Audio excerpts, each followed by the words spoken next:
It's your new favorite couple, Nicole and Micah. Today we got another video for you.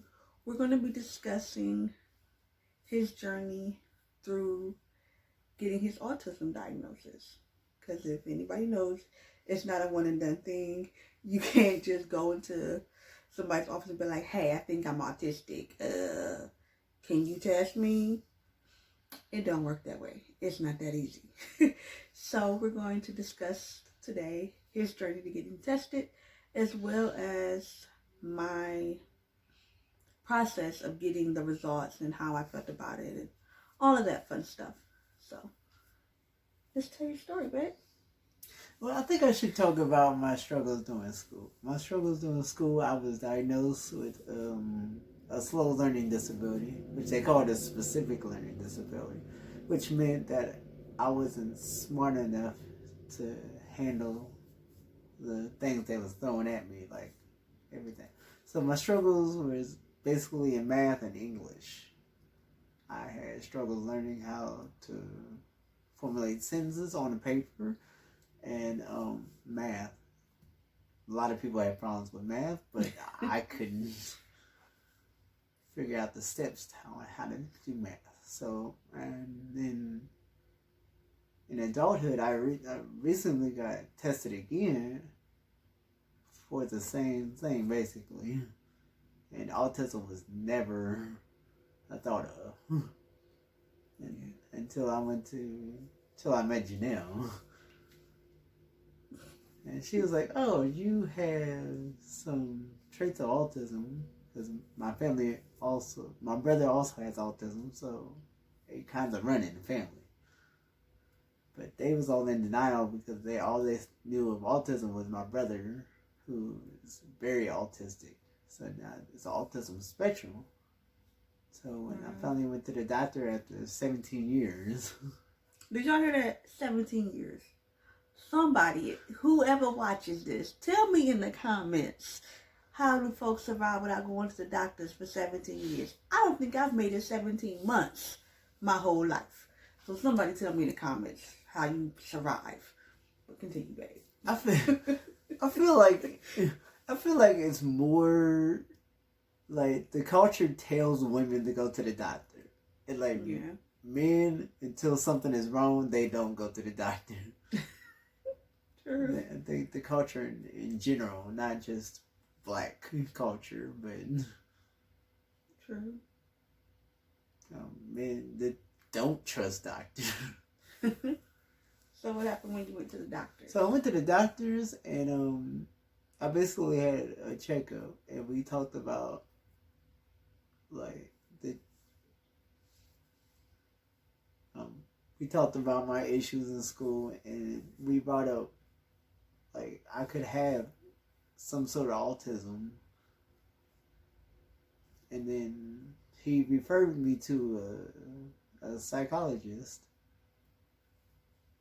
and she eventually tested me by asking me questions about how I am. Ask my wife a bunch of questions, and then ask my boss a set of questions that pertain to how I act and react in every situation in my life, in different areas in my life. And my psychologist said my wife was the brutally honest one, more honest than anybody, but she was nicer about it. She said I was harsh on myself. Not necessarily brutally honest, but I was more harsh on myself than others. Mm-hmm. So what I perceived as myself was more harsh than what other people saw. So the things I struggle with is memory, attention, definitely attention, as you can probably tell in this video. Meltdowns and shutdowns. So I'll probably talk more about that in later videos about the autistic traits, because I don't know what my specific traits are, because I deal with autism, ADHD, depression, and anxiety. That's a lot, y'all.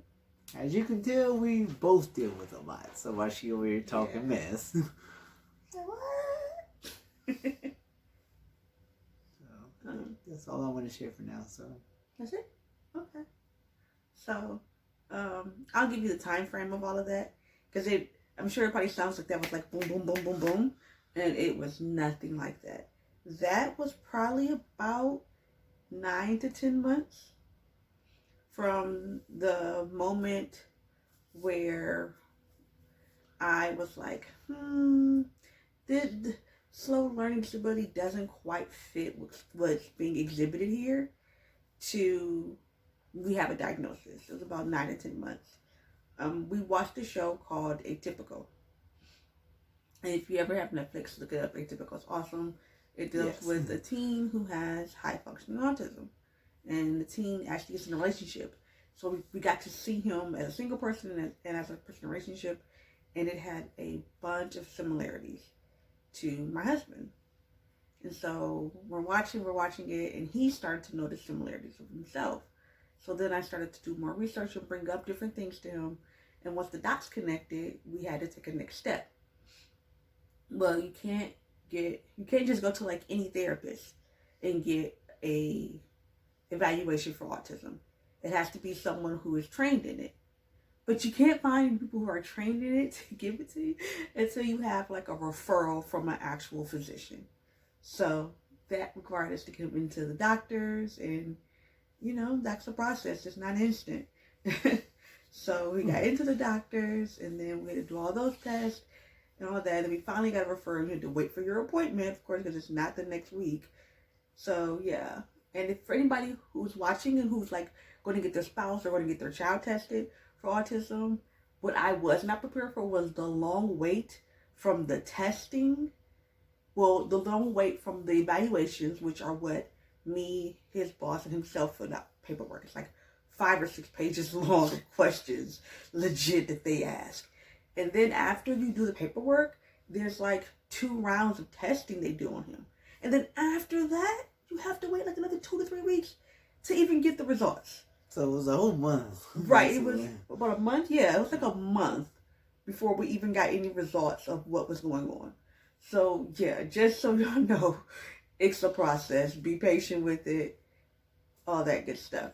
So if y'all ever have like procrastinators, which I was not procrastinating in that, which I am a very big procrastinator, and something else. So high functioning autism used to be called Asperger's, but they changed it because they wanted a more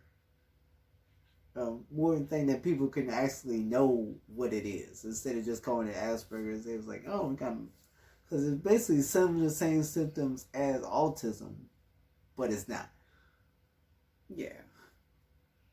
And so they felt that calling it autism spectrum disorder brings them more awareness to the spectrum itself, which is the functioning spectrum, where you rely on that spectrum determines how much services you need, how much support, and how much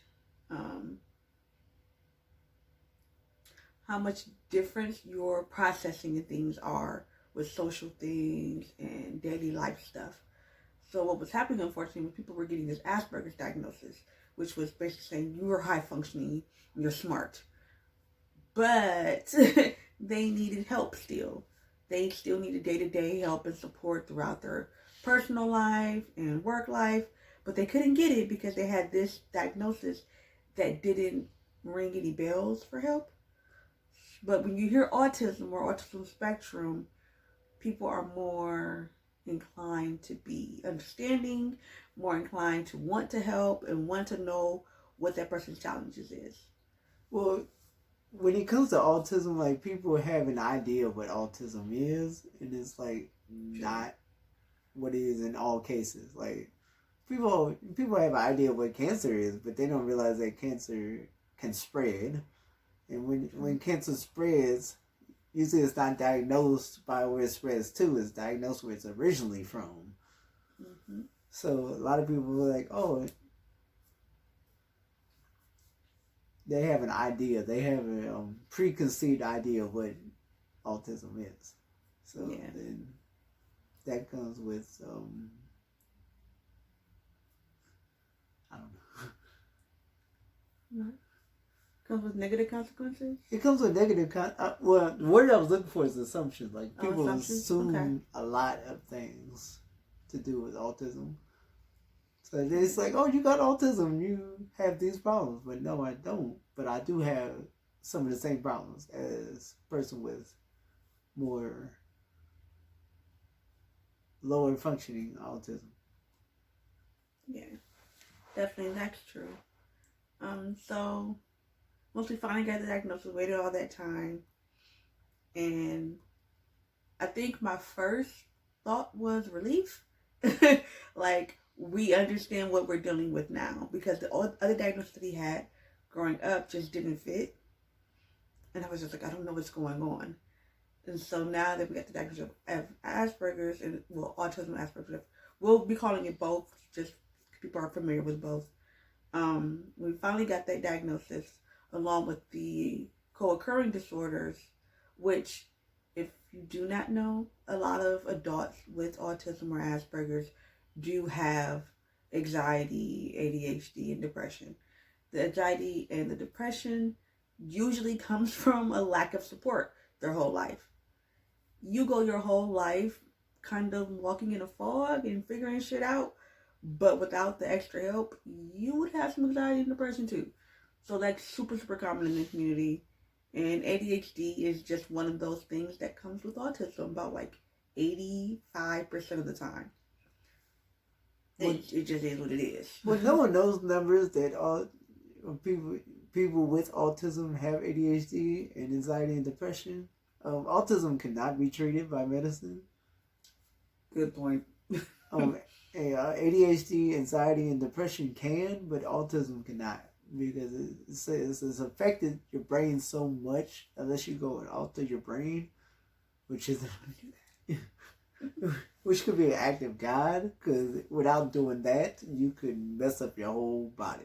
Like there's doctors that do brain surgery, but you can't do brain surgery on just any normal person, and they haven't figured out how to do brain surgery to alter somebody's mindset, because that's what you're doing, is altering somebody's mindset. You're changing basically who they are. You can't really do that. Right.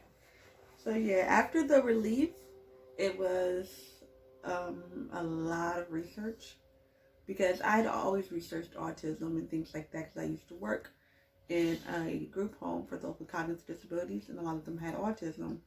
And I went to school for abnormal psychology, so I've been studying this for years. But there's a difference in clinical study and studying it for relationship purposes. Huge difference. So I had to retrain my brain to think about it differently because I can't go around thinking about it in a clinical standpoint 24/7 when I'm living with it. It don't work that way. So once I got over that hurdle, there was a moment of sadness for me, or I call it mourning. In my coaching business, I discuss it as mourning. You mourn what you wanted. You mourn what you thought your marriage was going to be. You mourn who you thought your partner was, because you literally are relearning them. And you're relearning your marriage. And you're relearning yourself all at the same time. So it takes a moment to, okay, it happens. This is what it is. We can't change it. Let's move forward. So you have to go through the grief process just like anything else. You're going to go through the grief process. For some, it's harder than others. It just depends on the support you have and how much you know about autism before getting the diagnosis. Well, I didn't know much about myself, which kind of sucks. So I can't really tell. And that's a trait of autism. Well, I didn't even know I had autism at first. Right. So I told her what I thought I knew, and she went off by that. So, and then she was like, oh, there's something else going on. I'm like, I don't know what it is. I ain't never been to a doctor, so I don't know what it is. Like, so you can't exactly tell somebody what you don't know about yourself, which is where I'm at right now, is learning about myself, my traits, my quirks and hopefully my good side. I hope I learned some good things about myself, which sometimes we can focus on all the bad things about ourselves and not the good things. So definitely. So after I did the grief process, that's right around when I started to be inspired by God to create my life coaching business to help other couples like us. And then I just kind of flow with it, you know. Every day isn't perfect.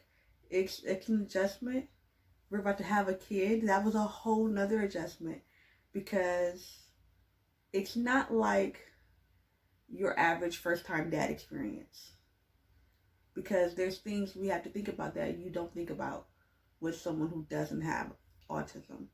Things like, are they going to have a sensory aversion to the sound of the baby crying, to the smell of the baby, to the weight of the baby moving in their arms?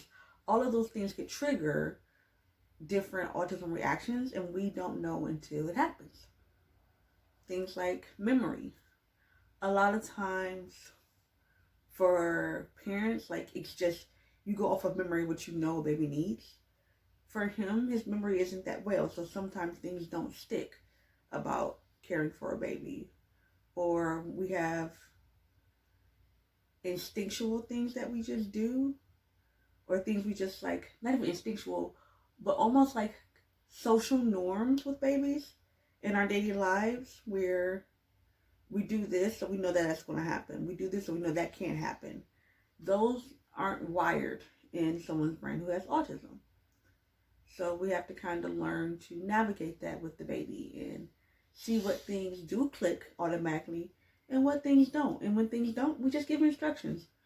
You know, like, I love to cook, but some things aren't automatic for me with cooking. yes, like making gravy. Right. She so said like, not made gravy. I can't make gravy, y'all. She said she can't. Don't tell nobody. But so he helps me with certain things. I never that tried to teach her how to make gravy because she said she can't. I can't. She can't. So like, there's things that he'll have to instruct me on, especially when it comes to like cutting and dicing foods. I'm not good, so he'll have to instruct me on that. And in the same way with different things around the house or with the baby, I'll just instruct him when there's moments he doesn't know. And that's basically what happens at the end of the grief process when you get to the point of acceptance and you start to plan your life together and you get excited again about the marriage. You get to a point where you're like, okay, so what do we do now to fill in the gaps?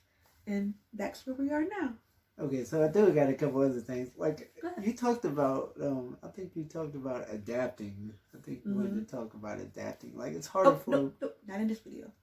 That's another video. We'll have a whole video, guys, that's going to be about adapting to life with autism and what that means in a household and how our household functions just a teeny bit differently than everybody else's. Okay, well, I did want to talk about some of the struggles that, like, overview of adapting. Like, it is why she was all starting this business, why she was all doing this, it was COVID, and she was pregnant. And she was in the middle of, like, not working because of her health issues herself. So, so dealing with all of that, it is a big adjustment for both of us.